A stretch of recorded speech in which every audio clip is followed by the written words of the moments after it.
Welcome to Black Feathers, a true and honest conversation about disabilities for all.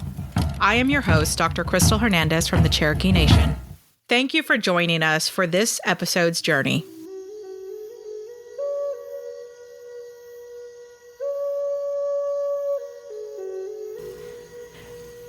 Grown men can learn from very little children, for the hearts of the little children are pure.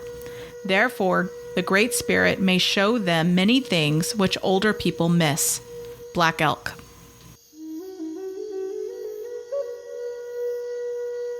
Welcome to Black Feathers Podcast, Episode 3 of Season 2. It is my pleasure to have with us today an expert in infant health newborn screenings. I would like to have Shari, if you can introduce yourself, tell us, your full name, what you do, and who you work with. That would be great. I would love to. My name's Shari Arceneaux. I'm currently employed by the Oklahoma State Department of Health, particularly in the Department of Screening and Special Services. And within that department, I focus on newborn screening.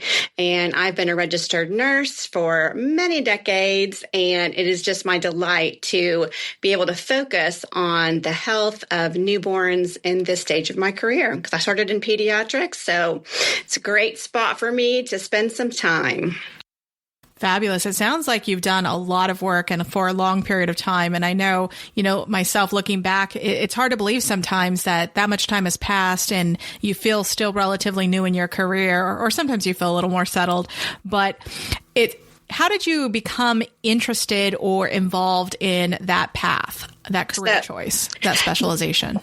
Well, as I mentioned, I have been a nurse since in the 1980s is when I first began my nursing career, and it was in pediatrics is where I started. And I would say a good 3/4 of my jobs have been in the pediatric space, always been drawn to that.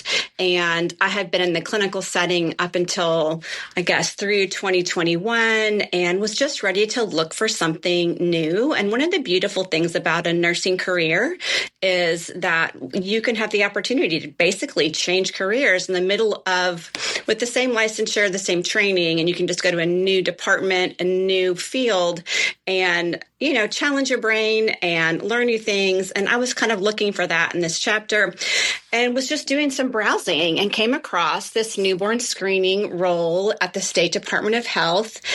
Decided to look into it, came and did the interview, and I knew immediately that this was a space that was worth my time and something that my passion for this has just grown since I began. I started out as a newborn screening case manager, so doing follow-up on babies who needed it when they were identified with the newborn problem, and became proficient in that role, and then had the opportunity to transition into the newborn screening educator role. So now I have the privilege of talking about newborn screening. Every expectant parent should know about it before they're in that birth center, in that hospital, having their baby. Many of my coworkers have heard me say over and over, the best time to learn about newborn screening is not right after you've delivered a baby. That's not a good time to learn anything new because you're typically a little worn out. But so I love this opportunity to be able to talk to the general public, really anybody with an interest in young ones, particularly babies. I think we should all know. I say this a lot too. So I think our general population is very familiar with a lot of different health screenings. Like it's pretty common to know why you check your glucose for diabetes, like to see if you're at risk for diabetes, or why you might get a colonoscopy to see if you're at risk for colon cancer, or a woman might get a mammogram to see if what her risk is for a breast cancer or some type of disease like that. Those are all pretty commonly understood. But when I'm in a room, a public space, about to give a talk on newborn screening, I'll often really informally interview the audience and say, okay, who's had an infant, or who's had a grandchild, or who remembers, been around the birth of a baby? And of course, maybe 3/4 of people will raise their hand. And then I'll ask the same question and say, okay, who remembers anything about newborn screening? And maybe 2 people will raise their hand. So it's not generally well understood. Or if someone does think they know what it is, and then I ask them what it is, then they're missing a good bit of information. So I'm delighted to be able to talk with y'all today. So before we delve into the specifics of your job, can you give us just an overview of the agency? So you mentioned the Oklahoma Department of Health. How does that agency structured, and kind of where does your department fit into that equation? Just for the listener. Yes, I'd be happy to. So the Oklahoma State Department of Health has the broad mission of to protect and promote health, to prevent disease and injury, and to cultivate conditions by which Oklahomans can thrive. So that is truly from birth till the end of life. Wellness, illness, disease prevention, that it encompasses immunization, sexual health, maternal child health, child wellness. I just can't even think of it all. It's such a broad department. To give you perspective, like we fill up several floors just in our central office of a downtown high rise in Oklahoma City, but yet there are county health departments, I believe. Oh my goodness, I should know how many. I think over 50 throughout the state. And each one of those county health departments provide services there locally, whether they're in a rural setting or a city setting. But the State Department of Health is broad. I should have prepared better with statistics on the number of employees, but lots of providers and different levels of care. People can get a lot of needs met. And if they can't get the need met at that county health department, they can certainly get the resource to where they need to go to get that need met. So we do really exist to promote health and wellness and prevent disease and injury. So that's a pretty broad goal. Pretty broad goal and pretty broad lifespan, right? You're dealing from birth to death. And so there's a lot of variation and things that people need to attend to in regards to their health, prevention, lots of things. And I will agree with you, having had children myself, I don't remember the infant screening either, because like you mentioned, it's such a whirlwind when it's happening that you don't typically pay a lot of attention. So I appreciate that you're talking about how to have the conversations ahead of time when you're actually in a mind state to be able to understand what's happening. Yes, absolutely. And even, with the best intent, you're entirely focused on that newborn, but there's just so much to take in, so many new things, and your body and your brain are pretty well taxed at that moment as well. So it's a challenging, exciting time, but it's also a challenging and overwhelming time. So I appreciate you acknowledging that in your own life. So now that we've heard about the broad agency, where does your department fit into this agency? Because I know it's at the front end, but can you just walk us through how all of that takes place? Sure. How that formation happened and kind of what does a newborn screening, what does it look like? Yes, I can do that. Well, I specifically reside in the department called Screening and Special Services. And within that Screening and Special Services, that encompasses newborn screening. It also encompasses lead poisoning prevention and a birth defects registry. So all these things are part of Screening and Special Services, but my sweet spot is specifically newborn screening. And newborn screening occurs with every baby born in Oklahoma. And I'm going to speak about Oklahoma, but the reality is this is true throughout the United States and in many, many countries around the world, that newborn screening is an international effort. But in Oklahoma, every birthing hospital, many midwives, et cetera, will perform newborn screening, and it has three different components. Babies will get a heel prick, so a little tiny prick on their heel for a blood test.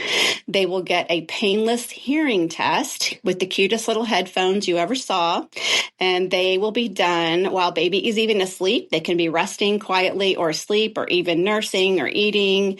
And then they also, the third part of the screen is a pulse oximetry screen, or we call it CCHD, which stands for critical congenital heart disease, but it is done with the simple pulse ox.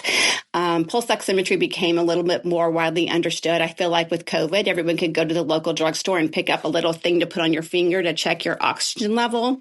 That's what we're doing with babies, but we're testing their hand and their foot at the same time. And that helps us to see how well their heart is getting oxygenated blood back where it belongs. So we're able to find maybe some critical things to the structure of the heart that may not have been found before baby was born. We can find it just because of watching blood flow. So again, to be simplified, 3 parts of the newborn screen. 1 is a blood test done on the heel, 1 is a hearing test, and 1 is a heart test. And all 3 of those happen within the first 12 to 36 hours of life. Thank you for one, explaining it in detail, but also bringing it back down for the average listener. I really appreciate that. I had a question when looking at all of the things that you do in the screening that takes place and kind of what you're looking for. Have you noticed, any trends or anything that you wanted to call out or that research calls out related to why this is so important? Absolutely. I can speak just statistically. We do currently in Oklahoma screen, just with the blood spot alone, we screen for over 50 different hidden disorders. So these are babies that their parents, both of them, have been carrying a gene in their families invisibly. We don't know it's there, and there's no known family history. But when this mama and this daddy come together and make a baby, it's kind of the perfect combination for this disorder to show itself in a new life. But the trick is it's invisible to the eye, and even a physician doing an exam on the baby wouldn't necessarily be able to pick it up, especially at that early stage of 24 hours.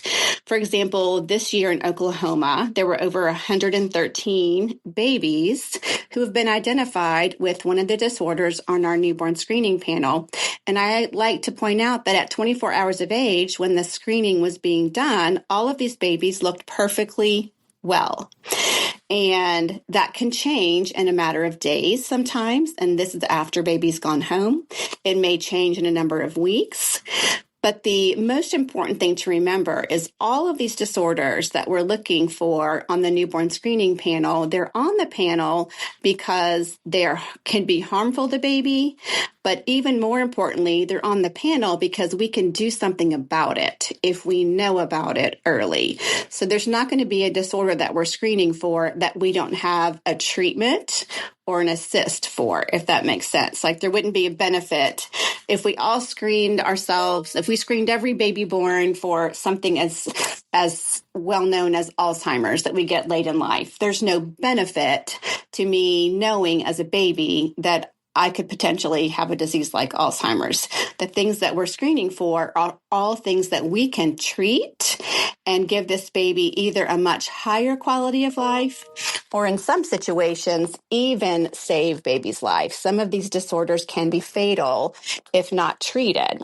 And we call those time-critical disorders, which is why we are so passionate about getting a nice quality screen the first time. And we encourage and hold standards for hospitals to get these specimens to the lab very quickly. So, because sometimes time is of the essence, and we want to identify these disorders as quickly as we can so we can connect babies to the appropriate care. That's fantastic. Do you know how long we've been doing infant screening in the United States? I do. Robert Guthrie was a microbiologist, and he is the person, he's the scientist who discovered the method of getting a drop of blood and putting it on a specialized filter paper and then being able to do a test on it. That was in 1960 in the United States. And so Oklahoma began screening in 1963, but the methodology was discovered in 1960. So there was only one disorder in 1963 when we started, and that is a disorder with the acronym of PKU. The long medical name for that disease is called phenylketonuria. And it is a disorder that children were being diagnosed with, but they were being diagnosed when they were maybe 4 or 5 years old, and they had already had a somewhat painful diagnostic journey with their families of repeated visits of what's wrong with my child, something's wrong with my child. They were talking, now they're not. They were walking, now they're not crawling. What is going on? So they were watching their babies decline in every way, and it would be discovered through a lot of testing. Oh, this baby has phenylketonuria or PKU.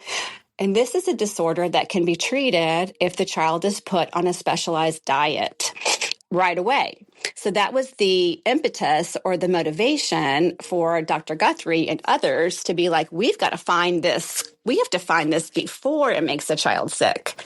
And so that was the motivation behind even newborn screening even starting. But that was in 1960. And I like to think, of course, Dr. Guthrie's not alive anymore, but he couldn't have dreamed that his discovery in 1960 would turn into this, still growing endeavor of finding so many disorders early and really changing the trajectory of life for many, many families across the U.S. and around the world. I think, his family is aware of his legacy, but I'm sure he couldn't have dreamed what his discovery would have led to. That's outstanding. I mean, 1960 really wasn't that long ago, but it really was at this point. And yes. Think about the impossible dream of there is something that he witnessed and said, we have to do something about it. And so just think about that, not only from a science perspective, but all of those of us that are in helping professions of seeing the things that aren't right, seeing something that needs to be addressed and then doing something about it. But then, how could he have envisioned the impossible dream of everything? Like you mentioned, so many advancements and so many things that we are able to detect and improve quality of life or life in general, and so thank you for sharing that. That's outstanding to think how it evolved over time. Yes. So now that we are in 2025, what does research say that we're catching with the blood test? Like what type of disorders? Sure. What's our overall categorical? Sure. I can do that. So I can sort of start by saying, the different, we partner with different pediatric specialists who take care of these babies. So when we find them, we connect them to the appropriate pediatric specialist who takes care of them along with their pediatrician of choice. So that can help me categorize. So there's endocrine. So there's 2 disorders that are of an endocrine nature. One of those is congenital hypothyroidism. So hypothyroidism is a relatively well-known disorder in adults. People are treated with a simple medication called Synthroid. It's an easy disease to take care of. But if it starts and it's in a baby, it's called congenital hypothyroidism. So baby's born with a thyroid that doesn't work correctly or without one at all. So that baby needs thyroid every day. And without thyroid, the brain won't develop and the body won't grow. So it's much more dangerous in an infant than even in an adult. But of course, an adult, it needs to be treated as well. But that's one of the endocrine disorders. Another one is called congenital adrenal hyperplasia. So that's endocrine. There is, hematology. So we find sickle cell disease and other hemoglobin trait disorders. We find an immunology disorder that's called SCID, SCID, and that stands for Severe Combined Immunodeficiency Disorder. And depending on the age of our listeners, you might remember a movie. I think it came out in, maybe the 90s. It was John Travolta was in it as a little boy, and he was called The Boy in the Plastic Bubble. And that's a disorder where babies are born without an immune system. They just don't have an immune system. And so they have to literally live in a bubble to avoid all germs. And that's not sustainable very well. But now with SCID being on the newborn screening panel, we can identify that disorder within the first couple weeks of life. And then those babies go on to have a bone marrow transplant and they get a new immune system, and then they get to grow up and live a disease-free life. So that's another category. Pulmonology is another specialty, and that is because we identify cystic fibrosis on the newborn screening panel. Genetics is the most broad category, and there are 3 large categories called amino acid disorders, fatty acid disorders, and organic acid disorders. And those all have to do with how our body metabolizes the nutrition that we take in. So depending on where in the metabolic cycle, the interruption or deletion or lack of an enzyme, some kind of a problem there, that will cause babies to become very ill. And these are ones that can definitely cause loss of life if they're not treated. And they're often treated with particular changes to the diet, sometimes frequent feeding, sometimes it's extra protein or creatine, different things like that. But that's a very broad category of genetics. And then the last disorder or the category I would say would be neurology.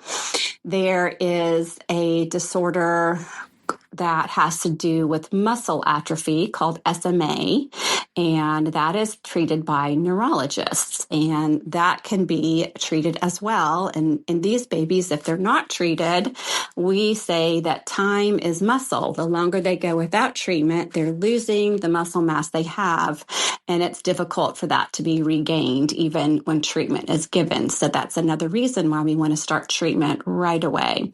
So it's a very extensive list. Like I said, in Oklahoma, it's at over 50. And if you were to go to the Oklahoma OSDH or Oklahoma State Department of Health website, there's a link to go to where anyone who was interested could actually look at the whole list. Most of them have acronyms because they're very difficult words to pronounce at times, but can be an overwhelming list to the layperson. But I hope that gives you an overview. That's a lot of information and a lot of things that you can detect with a simple blood draw and in some of the other screening that you mentioned. Can you tell us a little bit about the hearing exam and what you're seeing with the hearing exam do there? And I'll just tell you a little brief moment. My youngest is autistic, and I remember early on the doctors asking, can he hear? We need to send him for a hearing exam. And so that was a really big component of differential diagnosis. Mm-hmm. I'm just curious what your thoughts were and yes. You walk us through that. Yes. So the hearing exam is done anywhere from 12 to 24 hours after birth initially, and babies can be screened twice in the hospital.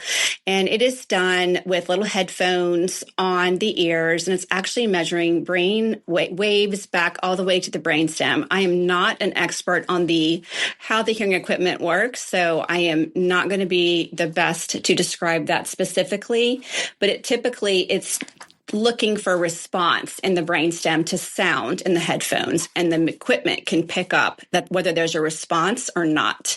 And so the terminology we like to use is baby either passes their infant hearing screen or they refer, meaning we need to repeat or get another screen. We don't like to use the word fail because that doesn't necessarily mean that there's a hearing loss on one screen.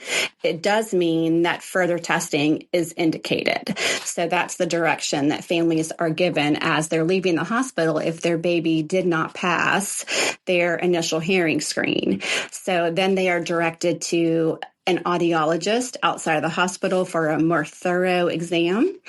And there are some criteria within the hearing screening newborn screening world. And we do have 3 goals in newborn hearing screening. The first is that, so it's a 1-3-6 goal.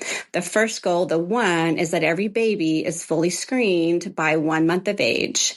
And if they have not passed those screens, then they need to be seen by an audiologist and be completely diagnosed by 3 months of age. So if there is a hearing loss, it's diagnosed by 3 months. And then the 6 is that every baby with the documented hearing loss, our goal is that they are enrolled in long-term interventional care by 6 months of age so that they can start getting assistance and creating a pathway to communication for that baby with a hearing loss. So 1-3-6 helps us to keep straight on our goals for hearing. But there are a lot of risks for late onset hearing loss. So it's possible for a baby to pass their hearing screens in the hospital.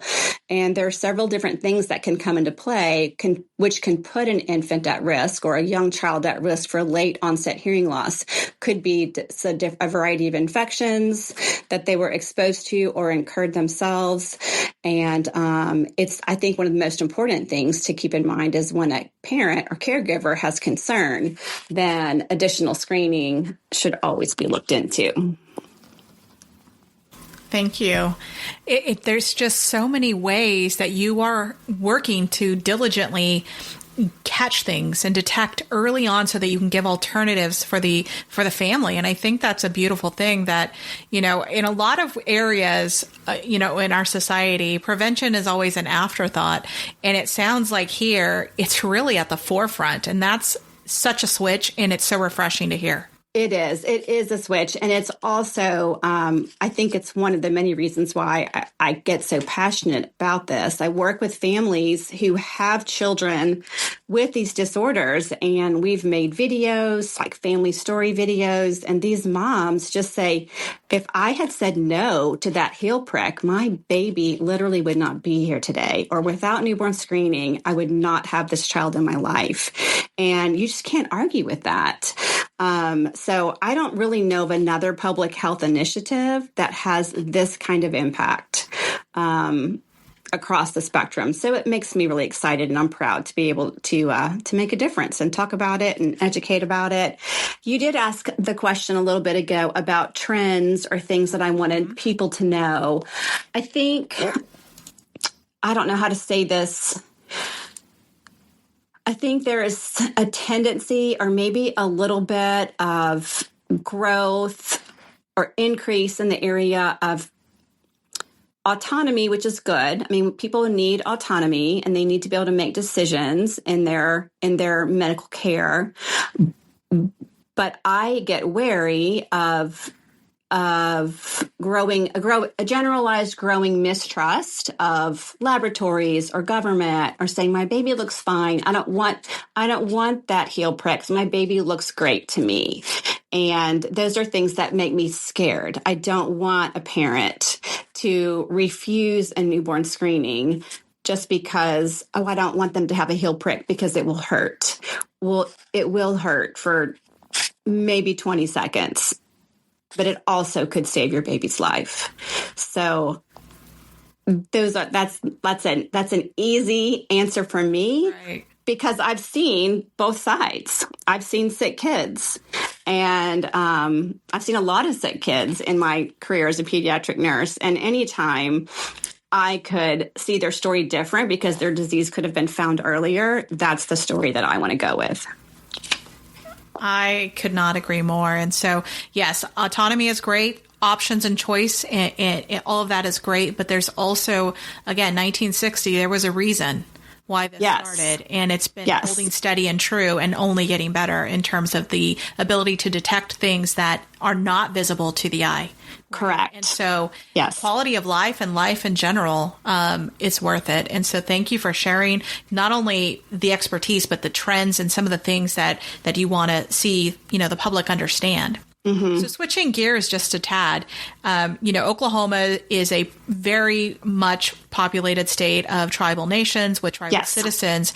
And so I'm just curious, how do you interact with tribal nations, tribal healthcare systems, or with tribal citizens overall? I would love to talk about that. And I was born in Louisiana and lived in several different states. I came to Oklahoma about 10 years ago and really did not have a great understanding of tribal nations, and that until I came to the health department. And it has been really fun for me to learn for the first time about our tribal nations, and it's particularly about the vast healthcare facilities and healthcare systems that the tribal nations have here in Oklahoma. So one of the things that I did last year was that I was tasked with visiting every single birth hospital in Oklahoma. And so 4 of those were tribal birth centers. So I visited Chickasaw Nation and Cherokee and Claremore Indian Hospital and Choctaw Nation Healthcare Center. So I went down there and over, down, all around to all 4 of those facilities and had the pleasure of meeting with their birth care staff. One of the things that I really appreciated about all 4 of those places was there was such good teamwork between the pediatricians who were receiving these babies into the care and the hospitals. I really liked that. I got to meet with the whole team and saw excellent teamwork within. But even though the tribal nations are sovereign and not necessarily held to state statute the same way that other hospitals are in Oklahoma, they by far and large were dedicated to providing excellent care to their newborns. And that certainly included a well-run newborn screening program. So I learned a lot. And I was actually just, I don't know what the right word is. I think just impressed at the size and scope and expertise that I encountered at all 4 of my site visits there at those birthing facilities and for the tribal nations. And then also other ways that I've been able to connect with tribal nations. There have been a couple of community baby showers or health fairs that I have gotten wind of. Anytime that I can go into a public space, tribal or otherwise, where I'm going to be in the community, in the company of a good number of expectant parents, I love to go and have a resource table and talk to them and answer questions and put information into their hands so that they have a little bit of preparation work for when they do have their babies. And then I've also had the opportunity to meet with pediatric providers at the Oklahoma City Indian Clinic to help them understand their very important role following up on babies who have an out-of-range newborn screen result. So I haven't really talked a lot about that process on how it works when we get an out-of-range result and who takes care of it, because there's a public health lab and they actually run the screen results and they report them to a newborn screening follow-up team, and that's the team that I'm part of. They report those results to nurses here, and then we report them to the pediatricians for those babies. And so it was my pleasure to meet with a group of pediatricians at the Oklahoma City Indian Clinic and expand their education on what their role is in newborn screening and how important it is that they are careful and have a good understanding of the importance of newborn screen results. And I've spoken to several different pediatric groups, but it was really nice to be able to go to the Oklahoma City Indian Clinic and include them in that education. So I've been to the hospitals, I've been to community baby showers, community health fairs, pediatricians, but anytime there's a tribal event where there are going to be a large number of expectant mothers, I would love to go. That's fantastic. So listeners, you're hearing her offer to come to your events. If you're having any event that fits within that scope, she said, gladly invite her. Just a little plug. Yes. The other thing I would like to say too is, going to the birthing centers, and you mentioned the Claremore, Oklahoma Indian health system, and you mentioned Cherokee, Choctaw, Chickasaw, and the amount of innovation that goes on throughout tribal nation medical care and healthcare systems is a beauty. It is a thing of beauty, right? To Yes. see. Yes. So I appreciate you saying that, because a lot of times, unless you're utilizing those systems, you don't really understand them or know about them. I did not. So, I did not. For people, and so for people to be able to hear that their health systems are really some of the best, great providers that work there, great initiatives, really driving forward health outcomes and innovation in science and research. And the Indian clinic. So when I moved to Oklahoma a few years back, it was my youngest is autistic, and I had to renew his diagnosis for insurance purposes. It was at the Indian clinic in Oklahoma City. That's where the pediatrician did it. So yes, absolutely familiar with all of those services. And I could not agree more that they are really on that cutting edge, but in a way that really takes that person and that centered kind of care around the family. And it's just a unique lens. So thank you for sharing your perspective and your experiences with them. Yes. And I think the part that made it most unique, I mentioned it, but I just want to be clear. The fact that when I go to the hospital to do a site visit and talk about newborn screening, my goal in doing that is I want to help evaluate what's working well in your facility, where are there areas that I can offer suggestions for improvement. And so I do that at every hospital. And so the only locations where I had pediatricians at the table for the whole discussion, to get the beginning to end part of the whole newborn screening process was in these tribal nation hospitals. And that's just because the care is centered. Whereas other hospitals, mothers leave the hospital and they may go to, 15 different pediatricians' offices or more if they're in a big metro area. But within the Indian healthcare system, predominantly, those babies are being followed by one practice or, several facilities, but one main practice. And so their continuity of care was impressive. That's fabulous. And I agree with that observation, because I've seen it as well, where it's that centered care, but also that continuity of care and the collaboration that takes place for that individual and their families. Most of the time you'll see the entire family utilize the system, including aunts, uncles, grandparents, alike. And so It is that long-term relationship that they develop with the family.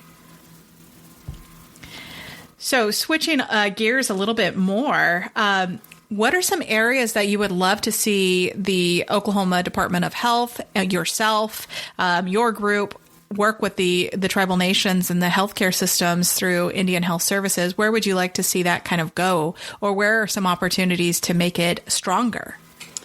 Well, I think what I've got my focus on currently, I'm in the process of creating a resource specifically for prenatal partners.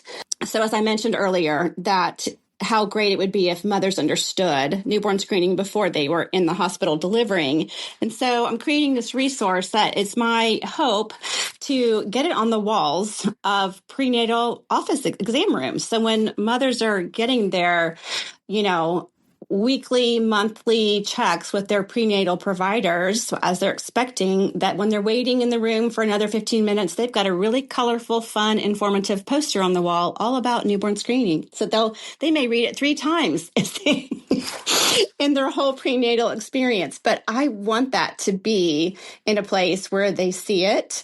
And so it may be that when I finish this poster, and hopefully I'll have it ready for distribution in about 3 months, just kind of how things work as far as approvals and productions and printing, et cetera. I might just reach back out to you and say, how can I get my posters, my newborn screening education into the prenatal spaces of all the tribal prenatal departments in Oklahoma? So that's a big one. There with you. I will do whatever it takes. Absolutely. So that's a big one. I think also just what we're doing today, I look forward to the time when newborn screening is not, even when I meet someone new and they say, what do you do? And I say, tell them what I do. And they go, you do what? What is that? It's just not widely understood. And it's my wish that it would be. So we have to keep talking about it. So you're helping me meet that goal just today. I appreciate that. You're helping us meet our goals too of diversification of topic and really helping to get the resources and the information to the masses. And this is one of those things where we don't talk about it a lot and people don't really remember it. Like you mentioned, if it does occur for them and people don't understand the gravity of what a little prick on the hill can do to change the life. So that is amazing. So what would you consider some of your greatest successes as an organization or a program? Greatest successes. Well, the greatest success are going to be, identifying these babies and saving their lives or dramatically changing the outcome of their lives. That one's a given. That's why we exist, for sure. But aside from that, we have a long-term follow-up program. So children, when they are diagnosed with disorders, they get enrolled in our long-term follow-up program where they receive phone calls periodically from the State Department of Health, from our newborn screening staff, just to identify, hey, how's it going? Are you getting to your provider appointments? Do you have access to your medication? Because these are rare disorders in some cases, and they're not really widely understood. Do you know when to contact your provider? Would you like to speak to another family who is also walking this road? And so we are proud of the fact that we can connect families with other families who have similar challenges, because sometimes what we need in life is to not feel invisible and not feel alone. And so we like to try to meet families where they are on that road. And one of the most gratifying things that I've been able to do also is I mentioned creating family story videos. Mm-hmm. So more than once, we have 3 now, I've gone into the home of a family with our Office of Communications video crew, and we have a conversation kind of like you and I are having today, except it's a video. And so the mother's on the screen, or the father, both are on the screen talking. And then we take footage of the affected child in the home and what's going on, and then create this beautiful 3-minute montage of the story, how newborn screening affected them, what their road was like, and what a day in their child's life is today, and how newborn screening has made a difference in their lives. And so with the 2 that I've been personally involved with, I've become friends with both of those parents, and they take joy in knowing that their story is getting told because they think it may help someone else down the road. And to me, it's just a pleasure to get to watch a child thriving when without newborn screening, their story would be remarkably different. Outstanding. It sounds like you're just hitting it from all fronts, trying to really, number one, educate people about the significance and process, but also to really humanize it and link them to faces and stories and people, but also connect people so that they do not feel alone in their journey. Right. So, what an incredible thing. Thank you. Yeah. I will also ask you a couple questions about, where do you see the future? What do you see the future looking like? If you could dream that impossible dream that we mentioned, from the 60s, what do you think is some beautiful hopes and wishes for continued growth and evolution? That is a really big question. And I have had the privilege the last 2 years to go in person, and virtually the year before that, there's an annual newborn screening symposium that takes place on the national scale. And that is a very invigorating, stimulating, exciting thing to attend, because newborn screening programs from all across the nation. And one of those was an international conference. And that was just mind blowing to hear the differences and the evolving of newborn screening around the world. But it's interesting that newborn screening varies. Newborn screening programs are all state-run programs. They're not federally run. And so there are differences and nuances between states. There is a website that's called Baby's First Test. And it's a wonderful website to go to just to learn more basic information about newborn screening. And you can look up different states and see what the differences are that are screened between different states. So I think as a newborn screening program, I'm very proud of Oklahoma. I think we do absolutely outstanding work. But I do think that around the nation, there are so I'm the newborn screening educator for Oklahoma. I don't think every state has a designated educator, but many do. So maybe there are 30 of us. I'm just using that as an example. I don't know how many of them there are, but say there were 30 of us and we are all working on individual projects, and we do some collaboration. So as I meet other newborn screening educators, I share some of my resources. They share theirs. We collaborate on ideas.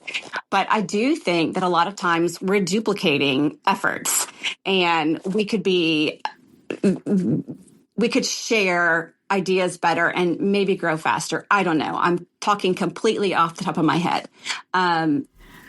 So there's that. I mean, that makes total sense. When you're doing things and you have your head down and you're so focused on what you're doing, sometimes you don't understand that 5 other people are doing something similar. And if you just all compare notes, I know. You don't know what you don't know, kind of. And I think we're all probably working in excellence and doing good work, but maybe compounded, we could be even better. I don't know. And there are some national initiatives that get us together in committees, and we do some of that committee work, and it is very effective. I think it surprised me when I came into this newborn screening role. I didn't know that it differed from state to state. That was just an interesting point for me.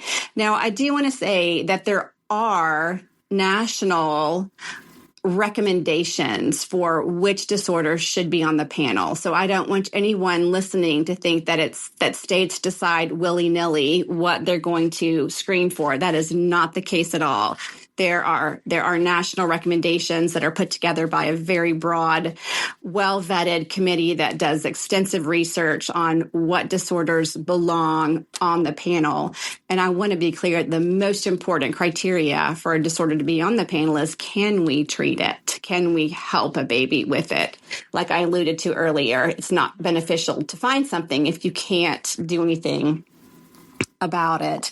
I do think that the number of disorders that are screened for over time will grow, but it is important to realize that you can't just in a day or a week or even a month or a year say, we're going to add another disorder to the panel, because there has to be a reliable testing method. There has to be well-established, easy to obtain equipment. Sometimes there's staffing involved to running that equipment.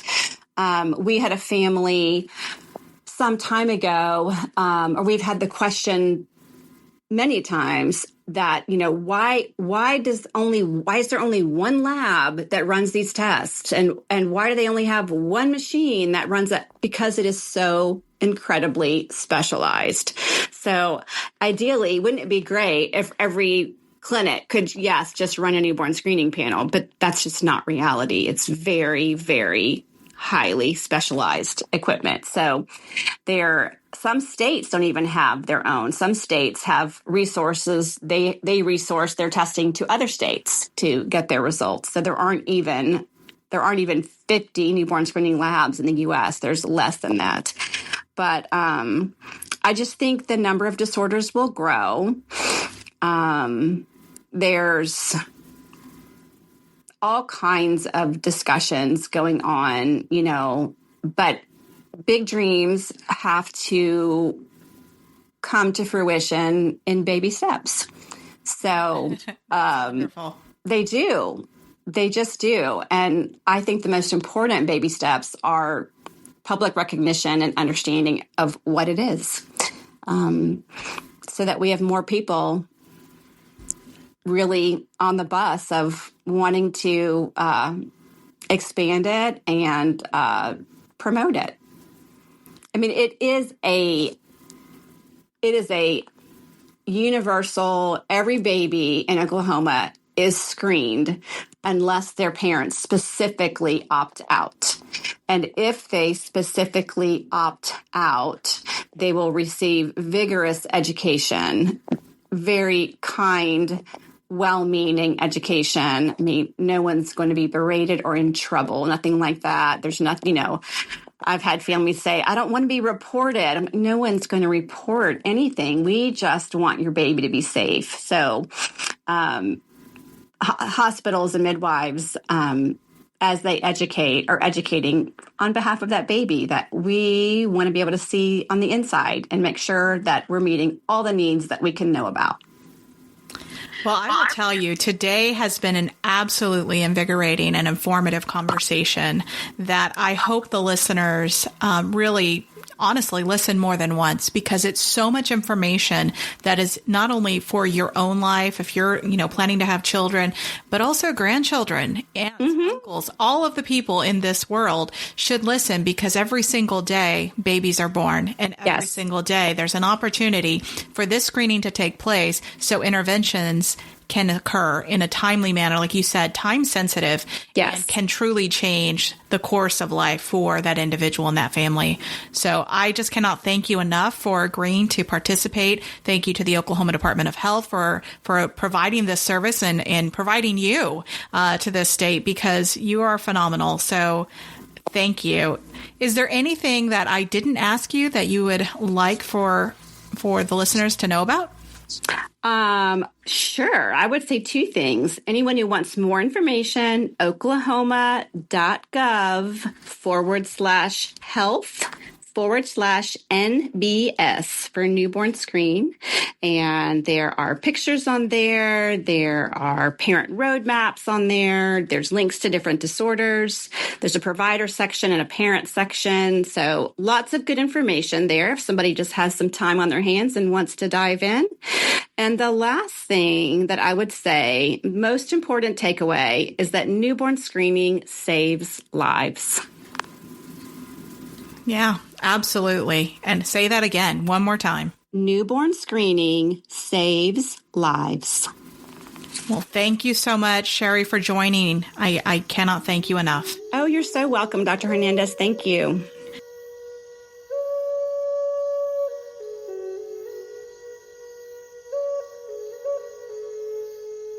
Caring for our youngest members of society is an immensely fulfilling responsibility.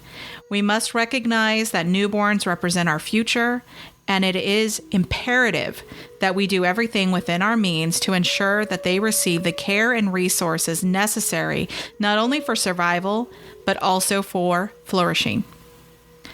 What we offer to our infants significantly influences their development, leaving a lasting imprint on their trajectory and creating a ripple effect that extends to future generations. The strength of our community is reflected in how we care for our most innocent and vulnerable members. By uniting to nurture not only our own infants, but all children, we demonstrate our collective resilience. We are stronger when we come together to protect, provide care, and most importantly, instill love and hope.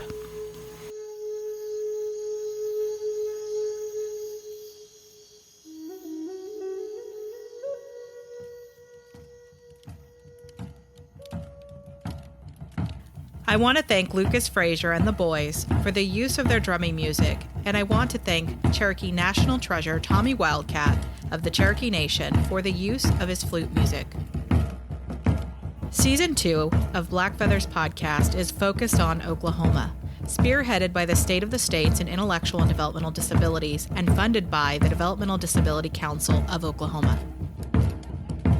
We would love to hear from you. Tell us about your journey with disability and guide us on our future episodes of Black Feathers by visiting blackfeathers.org and answering a short survey. We hope that you will listen, subscribe, and provide rating and reviews. We want to thank our listeners. Please follow us on X, Facebook, and LinkedIn. You can get resources and information about this podcast at blackfeathers.org. Remember, none of us walk alone. Together we are stronger, and it is the roots that bind us.